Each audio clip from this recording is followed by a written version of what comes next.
name's Tim Westbrook, and I'm the host of the I Love Being Sober podcast. The purpose of this podcast is to provide educational content to people that are struggling with recovery, to parents, spouses, family members, and friends of people that may or may not want to get clean and sober, and anybody that is interested in learning more about what successful recovery looks like.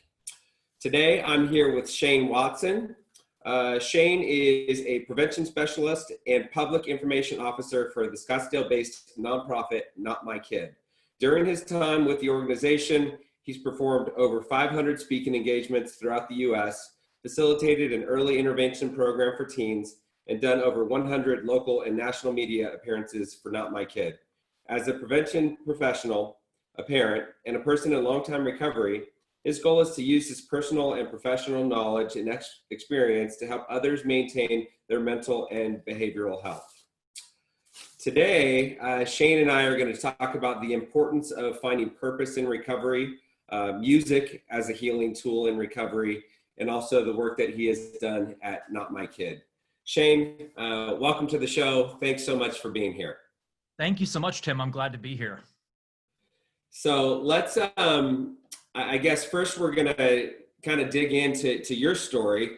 I'd like to find out a little bit more about you and how you ended up in recovery and I know that you're sober. When did you, I guess just tell me a little bit about your recovery, how you got sober and kind of what worked.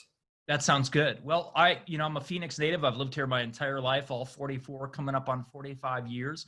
Grew up in North Phoenix in an amazing family with great parents. I was the kid who was the straight A student, the Boy Scout on paper, the healthy kid. Struggled with just feeling different most of my life. In middle school, really going through some vicious bullying. And then eventually in 7th grade, trying alcohol for the first time out of curiosity because I had seen adults do it and trying to impress a friend that was staying over for the weekend. And one of the worst things that could have happened the first time I drank. Nothing. My parents didn't find out. I didn't get in trouble. There wasn't a disaster. And I was convinced I had gotten away with it. I said, there's no price to pay for this. They tell us this is dangerous. Nothing happened. What I didn't understand is consequences. While there is a consequence for every unhealthy decision we make, they don't always happen right away. I was naive. I was inexperienced. That gave way to much more alcohol in high school, eventually marijuana junior year. And the floodgates open in college when a college athlete who was a dorm mate of mine, guy that lived down the hallway, had a sports injury and a sports surgery and got prescribed opioid painkillers. And he didn't like how they made him feel. So he said, do you want these? And I said, I'll take those off you. So he ended up getting a refill. Now, this is the 90s. This is the early to mid 90s. They weren't giving you a 3 to 5 day prescription at the time. Yeah. He ended up getting 4 total refills, all of which I bought from him. And as you know, it doesn't take that long with opioids. Yeah. I somehow graduated college. I don't know how, but found myself within a few years after college graduation struggling with methamphetamine, cocaine, heroin, and just in the depths of alcohol. I struggled with substance use for close to 2 decades. Ended up damaging several relationships, ended up damaging a marriage to an amazing, wonderful person with whom I'm still married, fortunately. We'll talk about that later on. Wasted lots of time, wasted 2 decades I can't get back. Really quit a lot of jobs, got fired from some jobs. If you look at my resume for a number of years, it's a year, 6 months, 2 months, really flaky looking, not a good looking resume. And it came to a head in 2011. I had reached a point where I hated myself. Now, I don't think anyone should hate themselves. I needed to quit lying to others and myself. I needed to admit that I needed professional help. But I don't think anyone should hate themselves. But the last night I drank or used, November 28th, 2011, I remember thinking to myself, okay, I hate myself. I've thrown my entire life away. I've never coming back from this. I've caused way too much damage to ever repair. I'm going to die sooner rather than later. And it is what it is. I'm going to ride this train till it crashes. Later that night, under the influence, I completely lost control. All of the wasted time, the wasted opportunities, the people whom I had hurt, everything built up. I had had 6 family members die in the prior 2 years, and I didn't grieve. I didn't work through it correctly. I was too caught up in my own world, and everything finally burst. and I hurt people that didn't deserve it.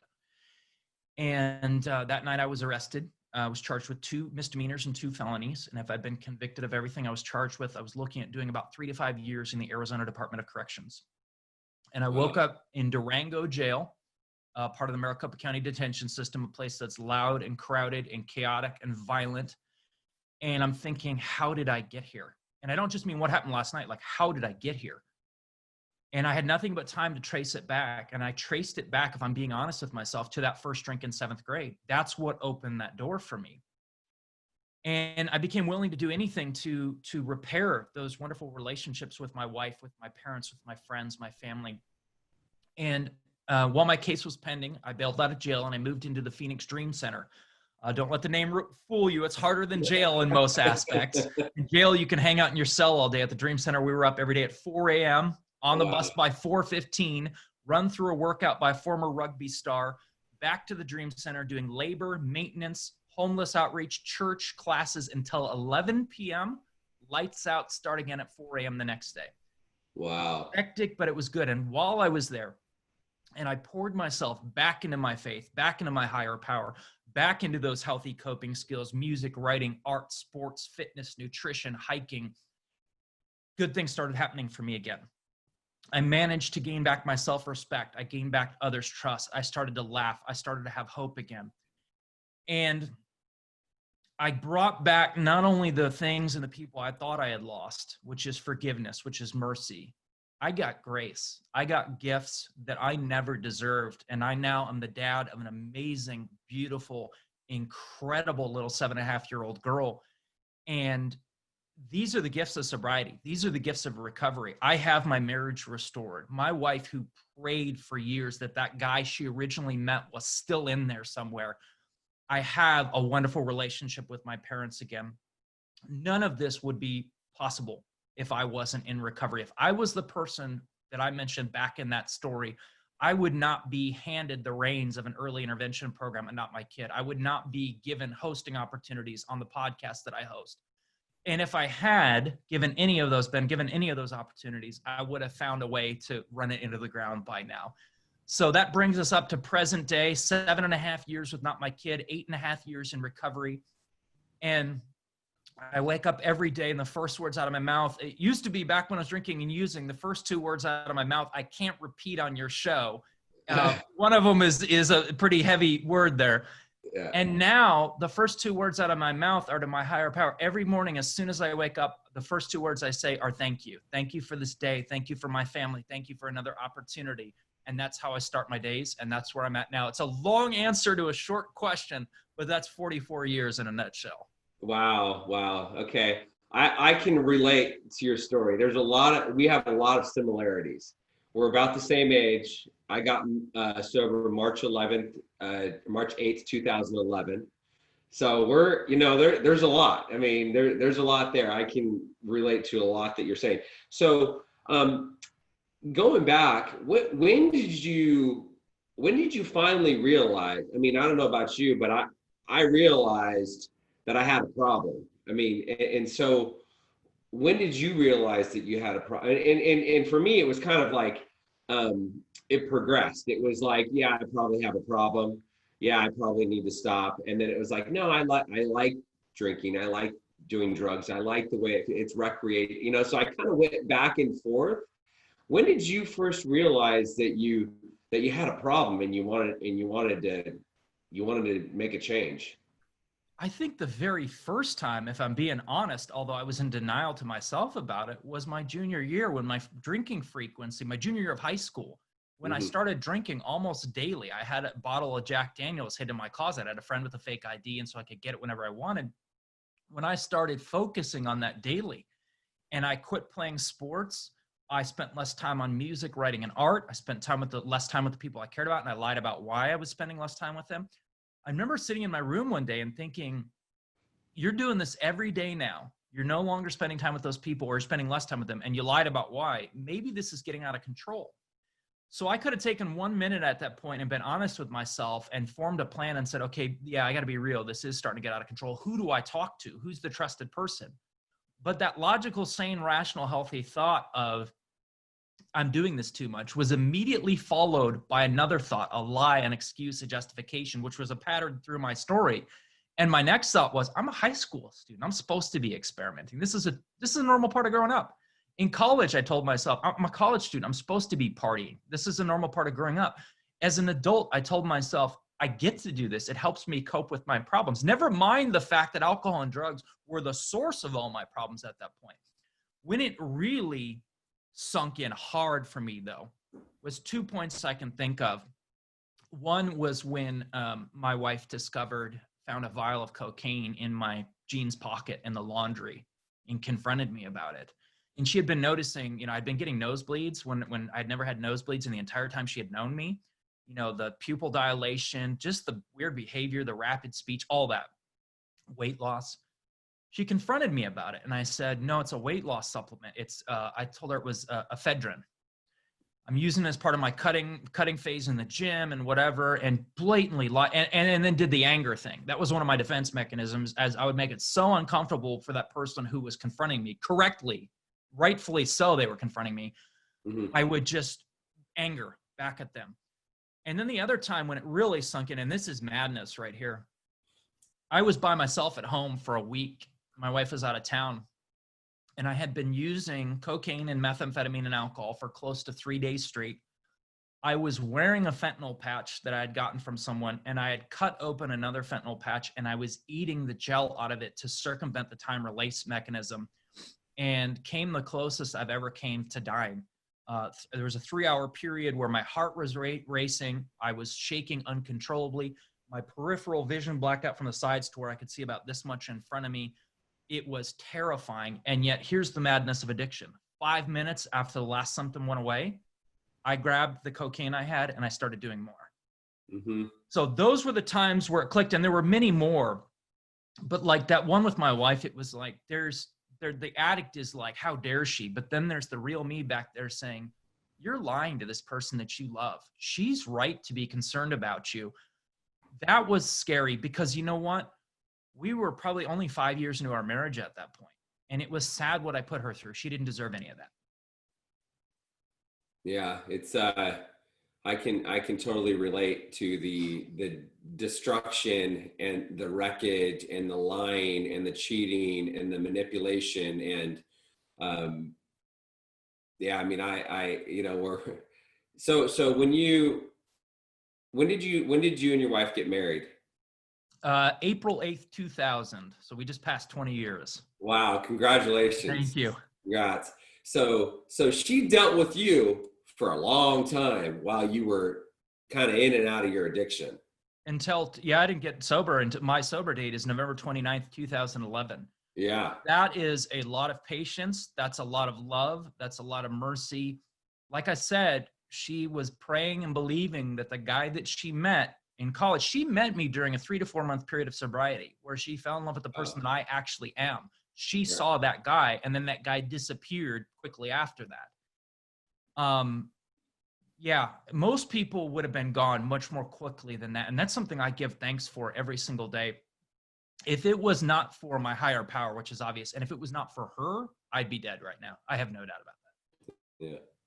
Do you think, were there any other times that you truly gave it a good shot at getting clean and sober before 2011 when it actually stuck? I did.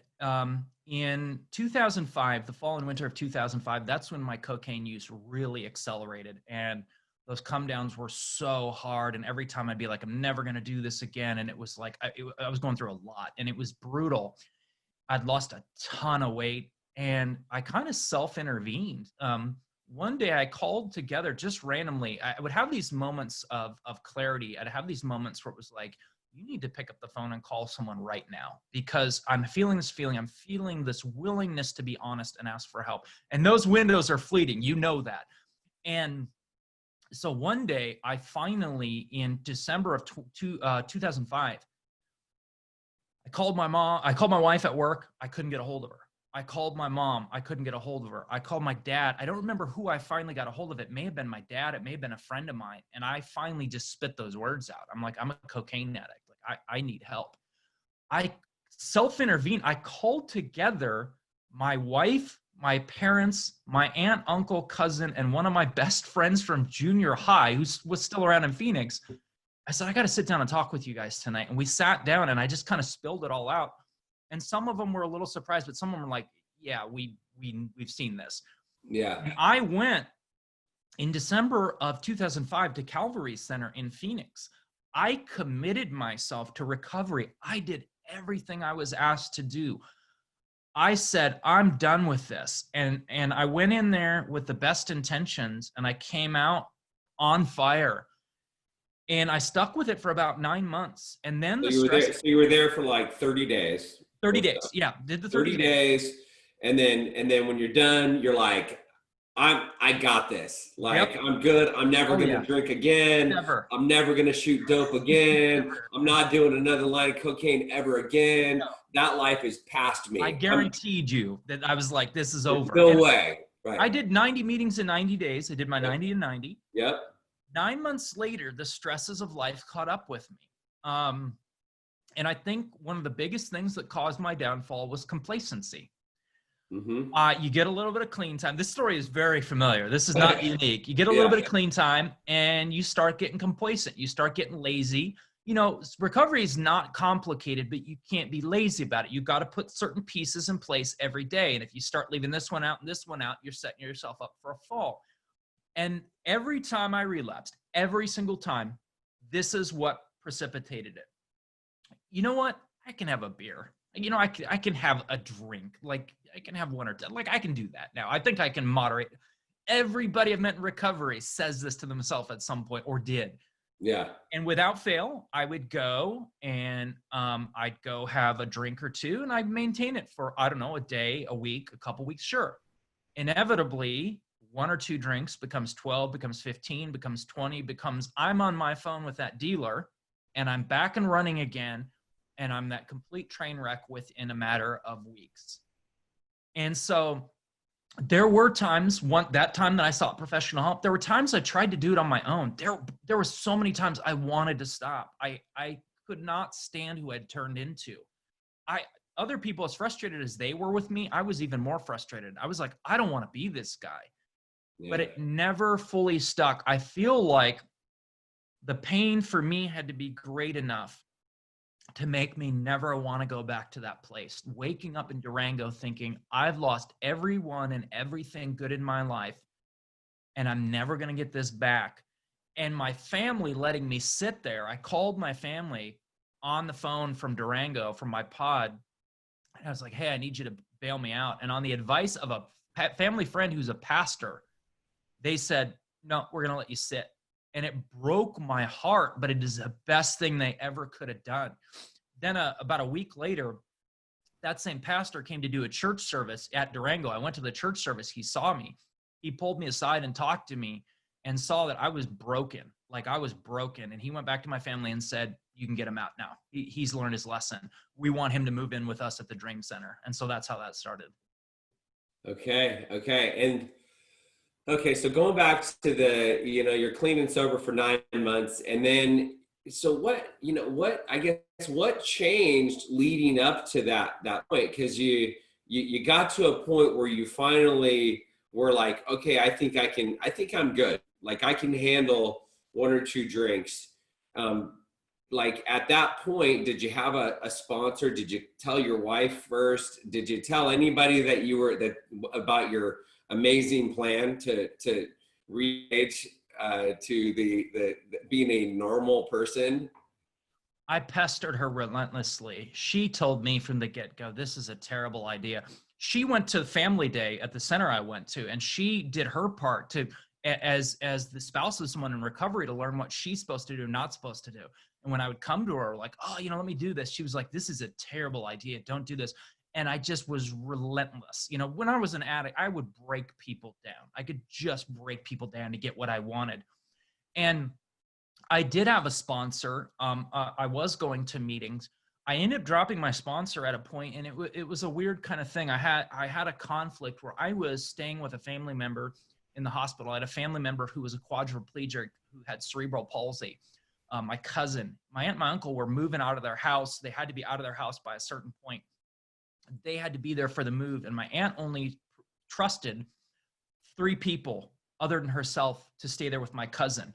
And it was 2 of my cousins, 2 of his older brothers, and myself. And so I'm staying there with him. And my sponsor wanted to work on steps with me. And I was like, he kept calling me. He's like, we got to work on your steps. And I'm like, I'm here trying to take care of this family member.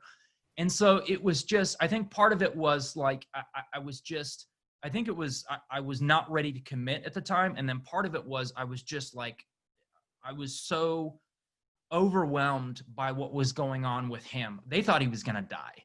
Mm-hmm. And so these stressors built up. And what's interesting is I think one of the biggest parts of me going back to drinking and using at that point ties into one of the main points that you wanted to talk about today. And that was, I had no fulfillment in my life. I had no sense of purpose in my life.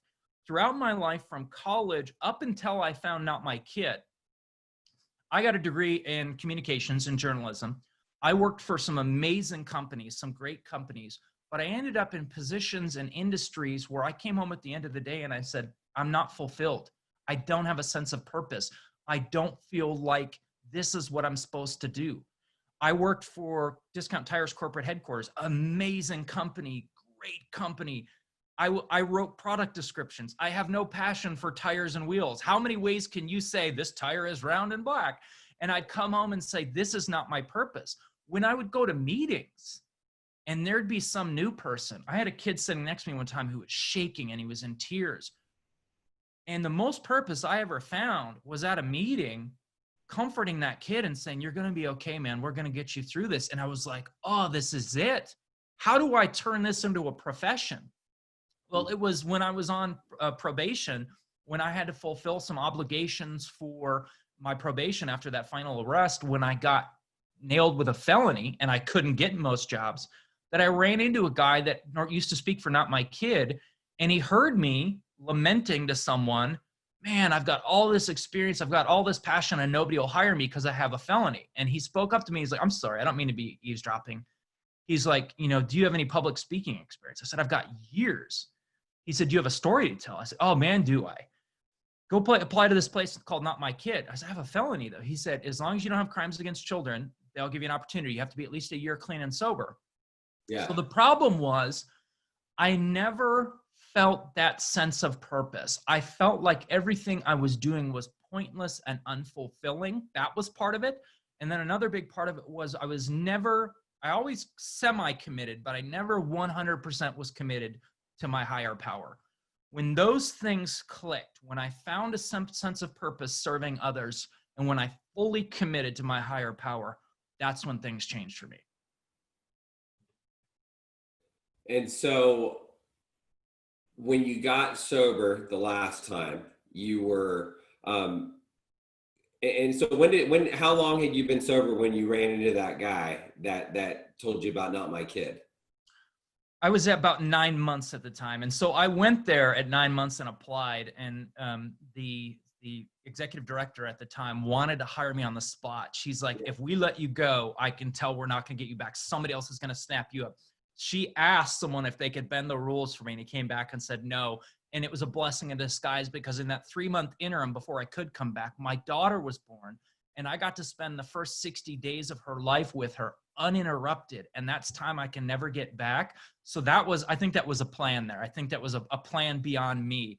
But yeah, I was 9 months sober at the time when I went and applied. And it was how I ran into this guy is a crazy situation. I mean, there's pieces in place there. There's a divine plan that by no means I put together. So yeah, God's in control, right? It's kind of like, and I can totally relate, because I've had so many things that happened along my journey that you just can't plan. Like, there's no way that I could have come up with this stuff. Nope. And so you got sober at the end of 2011, and you stayed clean and sober for a year before you started with notMYkid, and 9 months before you ran into that fellow. So what did you what did you do differently? Because you were only able to stay sober 9 months when you first, back in 2005. So what were you doing differently that was working? It was a few things. One thing was, pain changes people. That pain of like sitting there in jail, looking at the possibility of a 3 to 5 year prison sentence, saying, it's all gone. This is all gone. And not just jail or prison. I was thinking, this is the thing that's finally made my wife, she's going to be done with me. My parents are going to be done with me, my friends, and rightfully so. And I became willing to do anything to not go back to being that person. Now, pain can only change someone so much. At some point, you have to help that person up and say, okay, yeah, you messed up, that we're going to help you get it right. It was the grace that I received. It was the favor that was unmerited. It was people that came to me and said, we know how bad you messed up. We still love you, and we're still going to help you. When that happened to me, there was something different to it.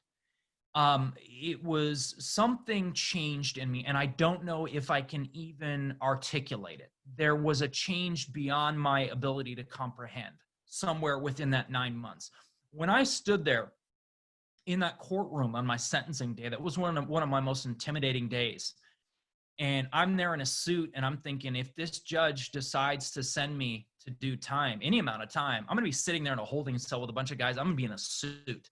So that was, I mean, it's funny to think of that, but that's one of those things. Yeah. Am I going to get a chance to hug my wife and my parents before they take me away? Sitting there with my wife and my mom and my dad and my aunt and a family friend and my pastor who are speaking on my behalf, thinking, I love getting together with you guys, but this is not how I wanted to do it. I never wanted to go back to that place. And I knew this was my last chance. I also did one other thing different. I found my mugshot on Google image search. Maricopa County Sheriff's Office puts your mugshot out there, and unscrupulous companies use bots or spiders to crawl those sites, and they take your picture and they replicate it to dozens of websites. People find it. They find their own mugshots. They panic, and there's a form that says, click here to have this removed. Pay $100. Enter your credit card number. I recognized it as a scam. Unfortunately, a lot of people don't recognize it, that you remove this one and 20 more pop up. I saw it. I remember the adrenaline kicking in, and I froze, and I thought, oh my goodness, who's going to see this? And then I knew I had a choice. I had two choices. I could fear that mugshot for the rest of my life and let it have power over me, and I could try to hide it from everyone, and I could say, oh man, who's going to see this and what's going to happen? Or I could take that mugshot, show it to everyone I could show it to, use it as part of a platform, show I'm not that guy anymore, and use it for accountability and tell the world, this is what I did. Here is everything I did wrong. Shout it from the rooftops so that I'm on radar and everyone knows that I'm in recovery. So if I start slipping back, I start smelling like alcohol, pupils start looking weird, motor control seems off, I suddenly quit showing up at work for a while. Everybody's paying attention now, and I can't get by on anybody. And so I went really public with it very early on, pre-notMYkid even. And that was another change as well, is that level of transparency, complete openness. That was a big difference as well. And then finding purpose in notMYkid just kicked it off after that. Yeah, so transparency creates accountability, right? Because it's like, okay, I've got to stay clean and sober because this is kind of everybody knows. And then now let's talk about purpose. And what is the importance of finding purpose to your recovery? And we already kind of started talking about it. And I agree with you 100%. And I've got a few sober living homes, and purpose is one of our 5 pillars. Because I know that if a person early on in recovery, anybody for that matter, if they're sitting at home, if they don't have a purpose, like, I mean, you really got no chance. So tell me about the importance of purpose. Early in recovery, purpose can be a short-term goal that you've made for that day. Purpose can be you're reaching out to somebody that you care about. You're calling somebody and checking on how they're doing. Purpose, can be something fairly simple. For me, I always felt like there was something more I was destined to do, not because I'm so great, but because God gives each one of us certain skills and certain abilities. And I was not utilizing those in the positions I was in. I was in jobs I felt like I was supposed to want, and other people seemed to think I should want, but I didn't want. When I ended up at notMYkid, it combined everything I was looking for. Now, let me back up real quick. Before I got into recovery, I sat down with my mom one day, and I was in the midst of still really struggling, and she knew I was struggling. She sat down with me and she put out a blank piece of paper on the kitchen table at my parents' house. And she said, I want you to write down all the facets of the perfect job for you, and we're going to pray for it. I said, okay. So I start writing this stuff down, and I write down, and she said, all of them, put every facet you want on there. So I write them all down, and I look at the list, and I go, this job doesn't exist. I said, you might find these 3 at one job. You might find these 2. Maybe you'll find 4 of them at a job. You're not going to find all these. It's not going to happen. So my mom said to me, are you going to limit God? I said, no. She said, okay, let's do this. So we prayed for it, and I completely forgot about it. Fast forward, I'm 2-3 years into my time at notMYkid, and my mom's like, calls me, and she said, you got to come over. You got to see something. So I came over. She had folded it up and put it in her Bible, and forgot about it. And I came over that day, and she's like, look at this. And she hands it to me, and I opened it, and it all came floating back. Every single thing that I put on that piece of paper, I've done at notMYkid in the percentages I specified on that paper. And that's not because of me. And it was like, I'm getting chills right now talking about it. It was wild. So when I got to notMYkid, all these weird little facets that I'd picked up over the years, this skill at this job that I thought was for naught, this job at skill at this job that I was like, why was I there for 6 months? This horrible, I thought, experience that happened to me. All of those pieces I've utilized at notMYkid, and suddenly you're looking back with 2020 vision, hindsight being 2020, saying, now I understand why I went through everything I went through to get to this place. All the weird little random experiences and information I accumulated over the years, I have now incorporated to help other people who are struggling. I used to research a lot of drugs back when I was drinking and using, because I was like, what can I legally order off the internet? How can I get high off of this thing? Like, I did research. Now I'm using that information to help parents. Oh, I know why you found a bunch of empty boxes of that anti-diarrhea medication in your son's room. That has an opioid-like effect to it. I know why you're finding these devices. Weird random stuff. And so this organization, I came there and I'm around people, a bunch of people who are in recovery. Not everybody there is in recovery, but a lot of people on the staff are in recovery. I'm like, these are my people. Even the people who aren't in recovery, I'm used to sharing my story to normies, and people are like, ooh boy. Yeah. I share my story at notMYkid, and they're like, we're so proud of you. We're glad you're here. And when I had 1 million doors closed in my face, forget applying for things that had to do with my degree. I was applying for unskilled warehouse labor, and people were like, we don't hire felons. And notMYkid welcomed me in with open arms. And I said to them, at first, they could only hire me for very part-time speaking, going to school, speaking on substance use to students, sharing my personal experience with also sharing, teaching them healthy coping skills, communication skills, et cetera, giving them the solution. They're like, we have limited time right now, but as these speaking opportunities open up, we'll give you more of them. So I said, I will come in. I will take anything you can give me. I will come and work in your office. I'll make your coffee. I'll clean your floors. I'll do your filing. I want to work. So then they started giving me 10 hours in the office every week. Then they gave me 20 hours in the office every week. Within 3 months, I was made full-time. And a couple months after that, I was given a full-time staff position. And so I remember the first presentation I did, I got up there in front of like 200 middle school students, and I shared my story. And I was partway into it, and I'm looking around the room and I'm thinking, this is it. This is what I was meant to do. And that's been expanded on as I've been able to go speak to parents. I've been able to speak to school faculty. I've started facilitating an early intervention program. It's a blessing to be able to sit down with parents and say, this can and will get better. And we're going to make sure that we help you through this process. And I end every day going to sleep saying, what I did today absolutely matters. I feel fulfilled. I want for nothing. My relationship with my higher power is solid. My relationship with the people I love is solid.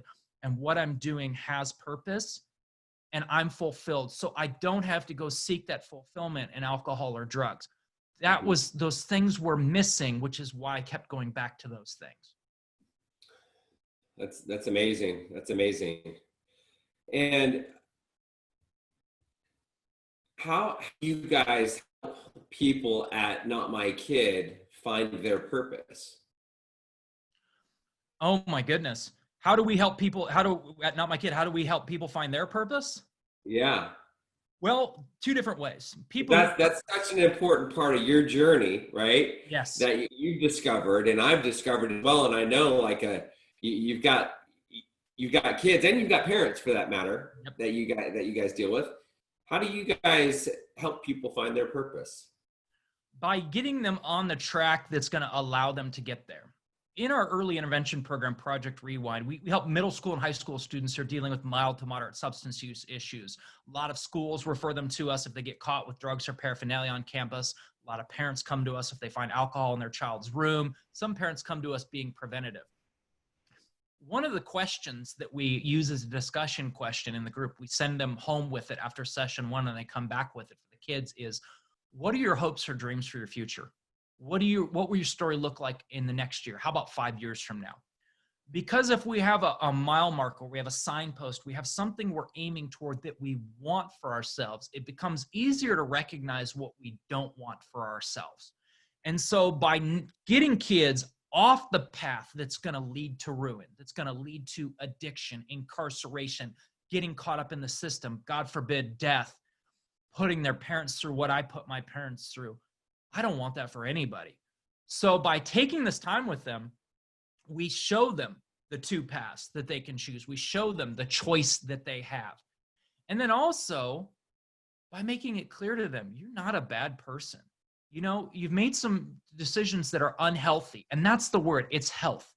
Drug and alcohol use is not a failure of morality. Now, drugs and alcohol can lead to behaviors that are negative. They're very, I might even use the word bad. I don't like using that word. It led me to do some things that were absolutely, I will call wrong.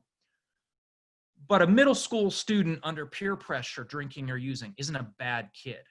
A high school student who is dealing with stress and they don't know how to cope with it because nobody's taught them, turning to a drug is not bad. It's a health issue. And they come in ready to be beat down. They're bracing for it. I can see them. They're like, they're about to, berate me and tell me, you messed up. And then when the first words out of my mouth are, I'm glad you're here. You're in a good place. We are not here to punish you. We're here to help you. We're here to have a conversation with you. You see them and their parents go, like that. And it's to let them know there is help. You are a good person. You do have value. You do have purpose. You've made some decisions that were unhealthy, but that doesn't mean all is lost. Let's figure out a plan to get you back in the direction that you want to go. And we've had kids, you talk about helping them find their purpose. 7.5 years I've been there now. That's enough time to elapse that I've had people come back that I talked to in high school. And one of them contacted me on Instagram, and she's working as a nurse in Washington State now. And she's like, you came and talked in high school, and your story made me not want to do drugs. And I stayed on the path. I went and got my nursing degree. And I remember you reached out of the blue on Instagram. And I was like, wow. And so when you plant those seeds, sometimes you don't know what's going to happen. Sometimes you see an immediate effect. Sometimes you say, I don't know whether or not this sunk in, but then you find out a year, 5 years down the road, wow, this made a difference. And so that's how we're helping them find their purpose. Yeah, that's amazing. And I think it's, I was just thinking back to myself when I was in high school. I remember, not to get into my story, but I was smoking pot every single day. And I was going to Cerritos High School. And I remember I decided not to play. I think it was either football or I think it was baseball or soccer. Actually, it was soccer. It was soccer because it was winter time. I decided not to play soccer, and my excuse was I need to work. I'm a freaking sophomore in high school. I don't need to work. But that was the excuse I used. So I need to work so I can hang out with my buddies that all smoke pot every day. Yep. And it's like, that's the environment. That's the setting. That was my community, which if we're in the wrong community, we're like, there's no way that we're going to be able to stay clean and sober. Even if one day I would wake up and I'd be like, I think I should probably knock it off. And then I go hang out with my same buddies that drink and smoke pot every day. Like there's no way I'm going to stay clean and sober. Absolutely. But purpose, like for me, I ended up coming clean. And then I got back into sports and playing football and hanging out with athletes and hanging out with kids that were in my honors classes and hanging out with people that were doing the things. And so purpose can be, it doesn't necessarily have to be helping people get clean and sober. It can be, but to your point, it's like, where do you want to be in 3 years? Where do you want to be in 5 years? What steps do you need to take in order to get there? Because if you're hanging out with the potheads, Johnny and Joey, and you're not playing football or rugby or something else, you're gonna go down that path, right? What you surround yourself with, you will become. And we've let those kids know that. Now, you mentioned you in soccer and smoking weed. That was me in junior year in basketball and alcohol. When I started using alcohol daily, it had been a goal for me to make the basketball team. And I got a copy of the practice schedule and I looked at it. And I was like, day after Christmas, 6 a.m. Wow, this is intense. And I remember thinking to myself, if I do this, I'm not going to have any time to drink. Well, then maybe you shouldn't drink. But yet I gave up that goal so that I could continue drinking. And that's, so you mentioned your story with soccer and with marijuana. Resonates with me almost identically. Yeah. You're like, this isn't 6 a.m. This is not going to work. No, not at that time. No way. Okay. So tell me about music and how music played a part in your recovery. Yeah. I think everyone, just like you said, my purpose is helping people. That's not everybody's goal. I don't want to help other people. I want to help other people find their purpose and their goal. And just like music is an important part of my recovery, it's a huge coping skill for me. I want to help other people find their equivalent of what music is to me. I learned over the years that through certain behaviors or certain drugs of choice or whatever, for me, it wasn't about risky behavior. It wasn't about cocaine. It wasn't about methamphetamine. It was about dopamine.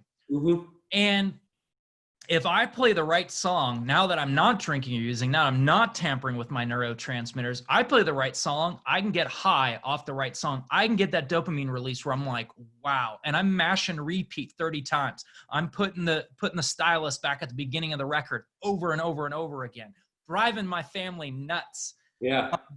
Because it makes me feel something. So music is something that I've poured myself into in a few different ways. I collect it. I have 2,500 albums on vinyl, 2,500 records, 2,500 CDs. I never got rid of my CDs, 80,000 MP3s. And I've noticed two different things on completely opposite ends of the spectrum that music does for me. On one end of the spectrum, when it energizes me, it gives me that dopamine release. It pumps me up. It psychs me up. I put it on during a workout, or I use it to lift my mood. On the other end of the spectrum, I've noticed that this busy, noisy, anxious mind that's been very loud since I was a kid, when I'm at a record store, flipping through vinyl, flipping through records, this quiets down. I'm often thinking in so many different directions, and I've noticed there's a few times when I'm doing an interview, when I'm presenting, when I'm praying, when I'm working out, or when I'm flipping through records, my mind quiets down and I'm thinking in one direction at a time. And I think I want people to find the equivalent of those two things, the thing that lets them have that neurotransmitter release naturally in a way that's not going to harm them or someone else. And it could be music, writing, art, sports, etc. And I want to help people find that thing that helps calm them down. Is it yoga? Is it meditation? What is it? Because we need both of those things. And so, my wife has been very understanding and tolerant on my music collection. We have a 25 cube IKEA Expedit, and the original agreement was the bottom 10 rows were mine for records, and slowly 1 cube at a time, it started migrating upward. And now the entire 25 cube shelving unit is full. But she's been so supportive of my coping skills because she knows this is something positive for me. She knows this is a much healthier way for me to remain in balance and to be mentally and emotionally healthy. And her thing is, everybody collects something. I guess at least it's not cars, at least you're not accumulating automobiles or something. And so when I work with kids and we spend some time outlining the problem, we define the damage of THC or nicotine or prescription drugs or street drugs on the developing brain. we spend a certain amount of time on the problem, but then we spend way more time on the solution. Okay, what do we do about this? We've told you what not to do, or what we encourage you not to do. What can you do? Because as adults, we do a great job of telling kids, don't do this. We need to give people options. Here's what you can do. And so in my work, I want to help people, youth and adults alike. I work with a lot of adults outside of notMYkid even. There's not a week that goes by that somebody doesn't call or message me or text me or message me on Facebook saying, I'm struggling, a spouse is struggling, a family member is struggling. I want to help adults to find the things that allow them to remain in balance and to be healthy and to be the best version of themselves that they can be for themselves and for their family. And music has been a big part of that for me, not only listening to it, but I also make music. I make electronic loop-based music. I have a MIDI keyboard. I work in Logic. I work in GarageBand. I've got 3 guitars. I'm not going to use the label musician. That's going a little bit far.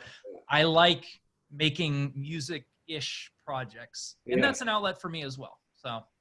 Yeah, that's great. And you know, I think what comes up for me, it's like we've got our behaviors, we've got our destructive behaviors, right? Which is, you know, drinking or using or smoking pot or doing cocaine or looking at porn, or, you know, it's a way to feel good, right? Mm-hmm. So we get triggered.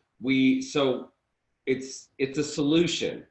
The reason we drink and we use is a solution to feel good. It's not, you know, the question is not why the addiction. The question is why the pain. And then so your go-to is music. That's going to make, because we have to replace those old unhealthy behaviors with new healthy behaviors, right? For you, it's music, it's listening to music, it's making music, it's working out. For me, it's working out, it's meditation, it's yoga. You know, I started doing triathlons. I started, you know, it's like CrossFit. It's doing an ice, like all of these different things, because we've got to replace these old habits with new healthy lifestyle habits. And it takes more than 30 days, right? Oh, and I noticed that you honed in on how long did you stay in treatment? 30 days. And since then, I've become a much bigger believer in you can't undo in 30 days what you've spent years doing, or it's the beginning of the process, I guess I should say. Yeah. And you mentioned exercise, by the way. That's right up there on par with music for me. That is possibly even bigger, slightly better recovery skill for me than music. My mood, my sleep, my level of focus, if I go more than 2 days in a row without working out, that starts to slip. Yeah. And then just below music and exercise, I sit in the sun with a book every day. And you can supplement with vitamin D, and that's great. The supplementation, the vitamin D gel caps or whatever they are, never made me feel like sunlight feels. And I understand we have to be careful about sunlight too much.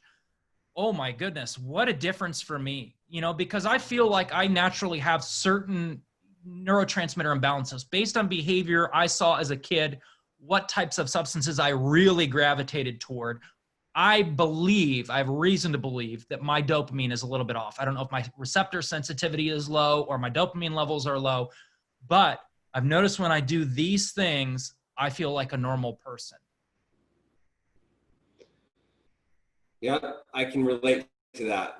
I can totally relate. And I think it's kind of a biochemical issue, right?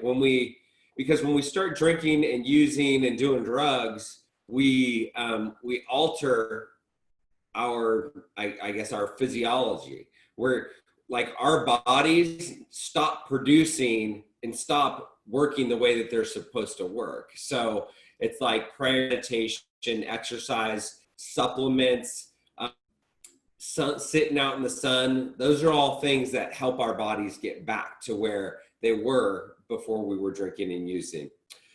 And okay, so tell me a little bit more about notMYkid and how you got and how your services are helping people today. Wow. And we've adapted our services, since the pandemic and the shutdown. It took us I'm so proud of the staff. I'm so proud of the leadership. It took us under 3 weeks to move what had been 20 years of in-person programs completely online in under 3 weeks without missing a beat. What we do is there's a few facets to it. The organization was founded around peer-to-peer prevention education, where young adults will go out and speak to youth, typically on issues which they had personally experienced had experienced and have since overcome. We go out and we send people out not just to tell war stories, but like I said earlier, to equip kids with social and emotional intelligence, with life skills, with things that they can do. Like you said, you have to do something in place of drugs or alcohol. So we were based around going out and doing presentations in classrooms, in assemblies, to Boys and Girl Scouts, going to Boys and Girls Clubs, to faith-based communities and things like that. Also, in those same places, we send adults out to speak to adult audiences, parents, grandparents, guardians, aunts and uncles, educators.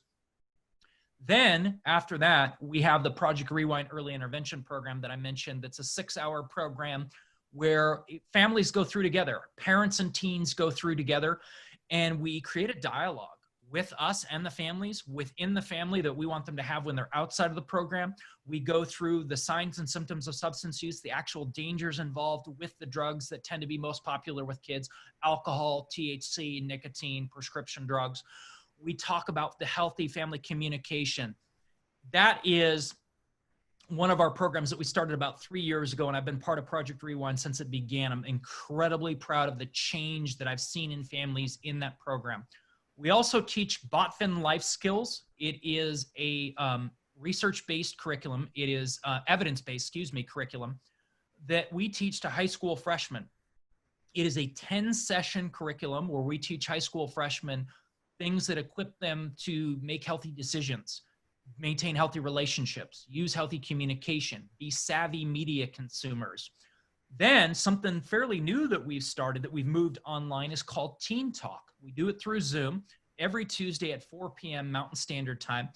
We get together and we create a safe environment where we have connection and community for teens who are feeling very disconnected from right now. They cannot be in physical proximity with their friends or their sports teams.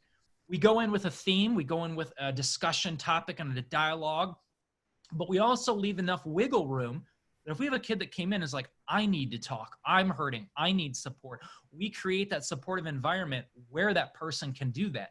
Last week, we did a chopped cooking competition style version of Teen Talk, where the kids were all on their phones, they were all on their laptops in their kitchens, they were given an ingredient list in advance, and they did a cooking competition. So going into summer, we're going to create some activities, some opportunities for activities. And then we're also looking at the possibility of branching out into some other areas for notMYkid in the near future as well, to expand the level of support that we're giving to the community. So a lot of it is prevention education, it's early intervention, and it's connection through the internet and also in person once we're able to do that again. That's awesome. That's so cool. So in light of, I guess, speaking to the COVID-19 pandemic, what, like with the social distancing and the isolation and kids not able to spend time with their friends, it's like isolation is the opposite of addiction, right? And human connection, we all need human connection. Are you seeing, are you seeing more addiction, or kids having problems as a result of the pandemic? Not just substance use. We're seeing increases, and not just locally, nationally. We're seeing reports from a number of different counties and cities and states. Not just substance use, that's going up. Overdoses are going up. Suicide attempts are going up. We've referred to this mental health crisis as the second pandemic. COVID-19 may kill someone. Drugs and alcohol will kill someone. Mm-hmm. Suicide will kill someone. And I don't want to downplay the dangers of COVID-19. We need to be smart. We need to be wise. But we can't let the quote unquote solution be worse than the problem. This level of disconnection is concerning. And so as soon as this happened, I wrote 2 blogs that are up at notMYkid.org under blog. Number 1, 12 steps for parents to help kids through stressful times, especially related to COVID-19. And then 10 tips for parents to help motivate their teens during times like this. We're feeling this collectively, and parents are feeling this, teens are feeling this. And so what we've been doing is we've been equipping parents with ways to help their kids navigate this uncharted territory. This is new to all of us. And it's things like what you already mentioned earlier: exercise, getting enough sleep, finding those coping skills, those things that you can pour yourself into, maybe letting that teen have a little bit more screen time than we recommend to connect with their peer community. Not extra screen time to be doing anything unhealthy, but because they can't sit in that classroom with their friend, because they can't go to McDonald's with their friend, being a little more understanding about, okay, we're going to give you a little more time with your buddies on, on FaceTime or on Zoom or on whatever it is. Focusing on what we can control, because there's so much that's out of our control. So moving our focus as parents and teens to what can we do about this? Letting their teens choose, restoring some control back to their teen, maybe letting their teen choose, what do we eat for dinner tonight? What's our family activity when we do something on Friday night? Little things like that. And it's very subtle. And part of the solution is that we as adults make sure that we're taking care of ourselves, because we can't pour into our kids if we are emotionally or mentally unhealthy and unstable. And then also as adults, making sure how we are carrying ourselves in front of our kids. Now, I'm not saying don't be honest. I think it's good to sit down at an age-appropriate level and say, yeah, this situation makes me kind of nervous too. Does it make you nervous? Because that empathy is going to build a bridge to communication. What I'm talking about is not ranting and raving in front of your kids about, we're all going to die, the economy is destroyed, this is going to happen. That doesn't help them. That doesn't help anyone. So we've had to kind of pivot to, some of these are not new mental health challenges, but some of them are in a new context. And so we are seeing an uptick in behavioral health challenges, not only with youth, but with adults as well. Nice. Shane, is there anything else that you want to share with people? Yes. Am I allowed to plug my own podcast? Yes. Plug your own podcast. How can people find you? Give them your contact info. And by the way, I want to have you on an upcoming episode of the podcast. So we will make that happen for sure. It is called Win This. We're about 20 episodes in. We launched last September 10th, World Suicide Prevention Day. We started with an episode with a mom, a lady by the name of Paola Jordan, whose son, Audrey Romine, was the valedictorian of Chandler High School. Pre-med at ASU at age 16. Loving, talented, intelligent, altruistic young man. Died by suicide before Mother's Day of last year. His mom found his phone and found that there had been nearly 400 text messages between her son and an adult who had been coaching her son on suicide methods. She is attempting to find justice for her son, and there is no law against an adult in the states, in the United States, federally or at the state level, for an adult to coach a minor in suicide methods, which is, to me, is a no-brainer. Wow. So this sounds really heavy, and it is heavy, and it is intense. But we went at that topic like we go at all of our topics in all 20 episodes, focused on what do we do about this. We're not just going to mire in the problem and soak in the doom and gloom. But we share this to say, what do we do differently so that this doesn't happen again? So Paola was kind enough to share her story and her son's story. In the second half, Geronimo Montano and I, who are both registered assist suicide intervention trainers, talked about what do we do? What do we look for? Signs and symptoms. How do you start the conversation? How do you intervene in suicide? How do you prevent suicide? So we've continued on with topics on things like internet safety, substance use, body image, healthy parenting, communication skills.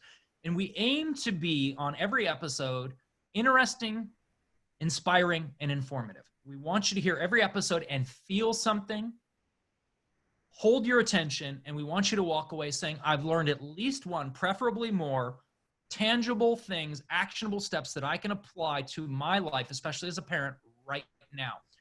And it's you can find us at win.buzzsprout.com. Once again, winthisyear.buzzsprout.com, or just search Win This Year Podcast on Google. We're now in the top 3 search rankings: Apple Podcasts, Google Podcasts, Spotify, Amazon, Alexa, etc. Notmykid.org is the website, notmykid.org. I'm partial to the blog there. I write it, so click on blog when you go there.